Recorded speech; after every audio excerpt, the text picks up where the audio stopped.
আসসালামু আলাইকুম। সবাইকে শুভ সকাল। ঘুম হয়েছে ভালো মতো? পৃথিবীতে যদি আপনি সাকসেসফুল হইতে চান তাহলে আপনি ঘুমাইতে হইব। আপনি মোবাইল চালান না? মোবাইলটা কতক্ষণ চলে? যতক্ষণ মোবাইলে চার্জ থাকে ততক্ষণ না? আর মোবাইলের যে ভ্যালু এটা কিসের উপরে নির্ভর করে? ব্যাটারি হেলথের উপরে, চার্জের উপরে। এই কথা সত্য না মিথ্যা? শরীরে শক্তি নাই, চার্জ নাই, আপনি কাজ করবেন কেমনি? আপনি ঘুমায় না। পৃথিবীতে উনি যত সফল, যে যত বেশি ঘুমায়।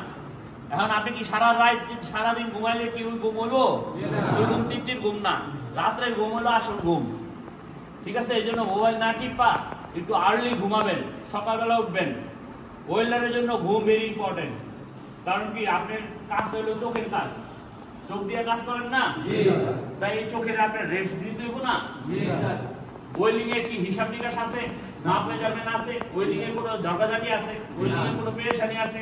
ওয়েল্ডিং এর কাছে ব্যস্ত হয়, কিনতে হয়, কোনো ঝামেলা আছে? ওয়েল্ডিং শুধু চোখ দিয়ে আপনি দেখা ওয়েল্ডিংটা করবেন, এটাই তো ওয়েল্ডার নাকি?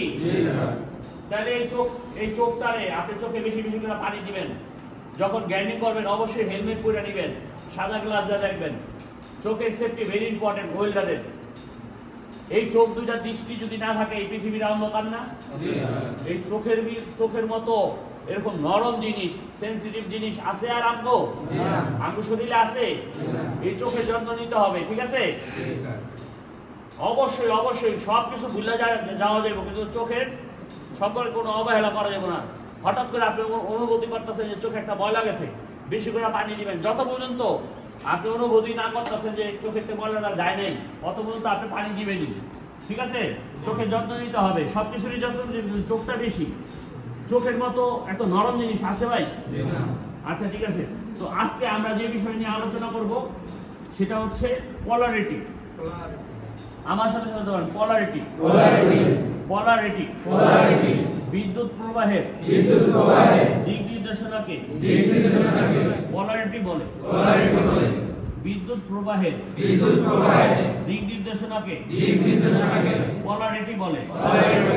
পোলারিটি দুই প্রকার, একটা স্টেট পোলারিটি, একটা রিভার্স পোলারিটি।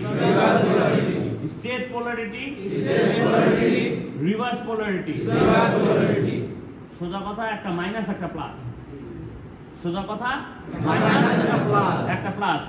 আচ্ছা, কারেন্টে কি দুইটা তার থাকে না, একটা লাল একটা কালা? লালটা দিয়ে কি বের হয়? কারেন্ট। কালাটা দিয়ে কি বের হয়? আর্থিং। এই আর্থিংটা হলো রিভার্স পোলারিটি। কথা ক্লিয়ার? আর কালারটা হলো স্টেট পোলারিটি। এই প্লাস দিয়া এটা হলো কারেন্ট বের হয়, আর এটা দিয়ে মাইনাস বের হয়। এখন আপনি মনে করেন মাইনাসটা আপনি গুরুত্ব দিলেন না, মানে আপনি আর্থিং দিলেন না, আপনি ওয়েল্ডিং হইব? ওয়েল্ডিং হইব না। তাহলে যেটা করণীয়, reverse polarity, state polarity. Polarity কয়টা? দুইটা। এখন আমাদের বুঝতে হবে যে কোন পোলারিটি দিয়ে কি হয়।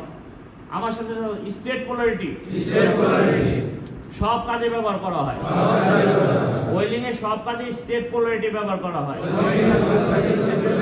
আর রিভার্স পোলারিটি শুধুমাত্র রুট পাসের ক্ষেত্রে ব্যবহার করা হয়। পুশ দাও, ওয়েল্ডিং এরিয়া পুশ দাও। আমরা এই হোল্ডার লাইন কই? हाँ, आर्थिंग है, डलिया है।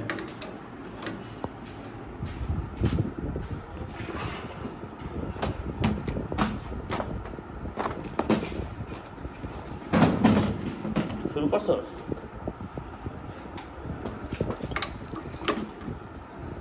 আচ্ছা, এই যে এখন যে এটা হলো প্লাস, এটা হলো মাইনাস, ক্লিয়ার? এই যে প্লাসে হোল্ডারের লাইন আছে, প্লাসে কি এর লাইন আছে? হোল্ডারের লাইন আছে, মানে এখন স্টেট পোলারিটিতে আছে। এখন আমি যে কোনো কাজ করব, যদি আমি রুট পাস মারি তাহলে আমার কি করতে হইব? এই হোল্ডারের লাইনটা খুললা এই যে মাইনাসে দিতে হইব, আর মাইনাসের লাইনটা খুললা প্লাসে দিতে হইব। এখন হোল্ডারের লাইন কই আছে? মাইনাসে আছে। এখন এটা রিভার্স পোলারিটি। কথা ক্লিয়ার ভাই?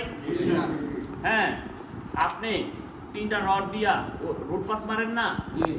আপনি রিভার্স পোলারিটি মাইনাসের হোল্ডারের লাইনটা দিয়া রুট পাস মারবেন, দুইটা রড দিয়ে রুট পাস মারবেন, দেখবেন কত সুন্দর হয়। পরে 3 নাম্বার দিয়া যখন আপনি প্লাসে দিয়া মারবেন না, তখন দেখবেন যে জিনিসটা খায়া গেছে, কারণ এটা ফোর্স বেশি, ওইটা ওয়েলিং এর ফোর্স, ঠিক আছে। আর এটা রিভার্স, এটা ঘুরে আসে, ঠিক আছে। আজকে আলোচনা এই জায়গায় শেষ।